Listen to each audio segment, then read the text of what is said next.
ശ്രീലങ്കൻ പര്യടനത്തിലുള്ള ഏകദിന ടീമിൽ സഞ്ജു സാംസണെ ഉൾപ്പെടുത്താത്തതിൽ സമൂഹമാധ്യമങ്ങളിൽ പ്രതിഷേധം ശക്തം. ഇന്ത്യ കളിച്ച അവസാന ഏകദിനത്തിൽ സെഞ്ചുറി നേടിയിട്ടും എന്തിന് സഞ്ജുവിനെ തഴയുന്നുവെന്നാണ് ആരാധകരുടെ ചോദ്യം.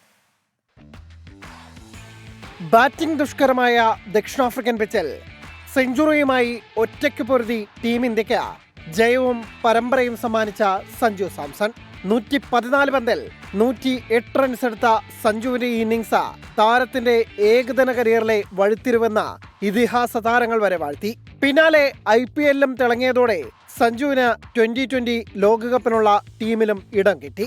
എന്നാൽ ഒറ്റ മത്സരത്തിൽ പോലും മലയാളി താരത്തിന് അവസരം നൽകിയില്ല.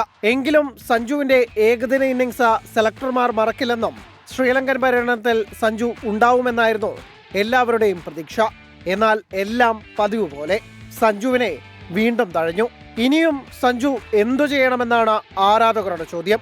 സമൂഹ മാധ്യമങ്ങളിൽ സഞ്ജുവിനെതിരായ അനീതിക്കെതിരെ വ്യാപക പ്രതിഷേധമാണ്. മുൻ താരങ്ങളും സഞ്ജുവിനെ ഒഴിവാക്കിയതിനെതിരെ രംഗത്തെത്തിയിട്ടുണ്ട്. 2020 ടീമിൽ ഉണ്ടെങ്കിലും ഋഷഭ് പന്ത് ഉള്ളതിനാൽ സഞ്ജുവിന് അവസരം കിട്ടിയെന്ന് വരില്ല. ഇന്ത്യക്ക് ഇനിയുള്ള പ്രധാന ടൂർണമെന്റ് അടുത്ത വർഷത്തെ ചാമ്പ്യൻസ് ട്രോഫിയാണ്. അതടുത്തതോടെ സഞ്ജുവിനെ നൈസായി സെലക്ടർമാർ ഒഴിവാക്കിയെന്നാണ് ആരാധകരുടെ പക്ഷം. Sports desk 24.